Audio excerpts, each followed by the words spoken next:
Welcome back. ಇವತ್ತು ಇನ್ನೊಂದು ಹೊಸ ಸ್ಯಾರಿ ಜೊತೆ ಬಂದಿದ್ದೀನಿ. ಆದರೆ ಇದು ಬ್ಲೌಸ್ ಸ್ಟಿಚ್ ಮಾಡೋದಕ್ಕಲ್ಲ. ಇದರಲ್ಲಿ ಒಂದು ಔಟ್‌ಫಿಟ್ ಫ್ರಮ್ ಸ್ಕ್ರ್ಯಾಚ್ ಮಾಡೋದಿದೆ.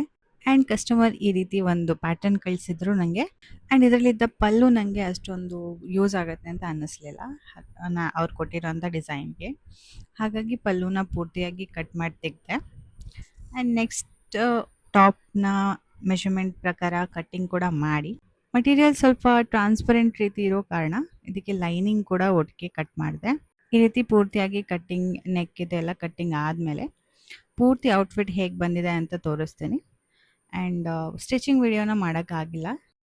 ಆ್ಯಂಡ್ ಫೈನಲ್ ಆಗಿ ಔಟ್‌ಫಿಟ್ ಬಂದು ಈ ರೀತಿಯಾಗಿ ರೆಡಿ ಆಗಿದೆ. ಸೊ ಟಾಪ್ ಬಂದು ಪೂರ್ತಿ ಎಂಬ್ರಾಯ್ಡ್ರಿ ಡಿಸೈನ್ ಕೆಳಗಡೆ ಆ್ಯಂಡ್ ಸ್ಲೀವ್ಸಿಗೆ ಖಾಲಿ ಒಂದು ಬಾರ್ಡರ್ ಮಾತ್ರ ಕೊಟ್ಟಿದ್ದೀನಿ. ಆ್ಯಂಡ್ ಪ್ಯಾಂಟ್ ಬಂದು ಬೆಲ್ ಬಾಟಮ್ ಪ್ಯಾಂಟ್. ಈ ರೀತಿಯಾಗಿ ನಾವು ರೆಫರೆನ್ಸ್ ಇಮೇಜಲ್ಲಿ ತೋರಿಸಿರೋ ಥರಾನೇ. ಫೈನಲ್ ಆಗಿ ಔಟ್‌ಫಿಟ್ ತುಂಬಾ ಕ್ಯೂಟಾಗಿ ಬಂದಿದೆ. ಆ್ಯಂಡ್ ಕಸ್ಟಮರ್‌ಗೂ ತುಂಬಾ ಖುಷಿ ಆಯಿತು ಔಟ್‌ಫಿಟ್. ಆ್ಯಂಡ್ ಅವರು ಟ್ರೈ ಕೂಡ ಮಾಡಿ ನೋಡಿದರು. ಫಿಟ್ಟಿಂಗ್ ಕೂಡ ಪರ್ಫೆಕ್ಟಾಗಿ ಬಂದಿತ್ತು. ನಿಮಗೆ ಈ ಡಿಸೈನ್ ಹೇಗಾಗಿದೆ ಅನ್ನೋದನ್ನು ಕಮೆಂಟ್ ಮಾಡೋದನ್ನು ಮರಿಬೇಡಿ. Stay tuned until my next video. Bye bye.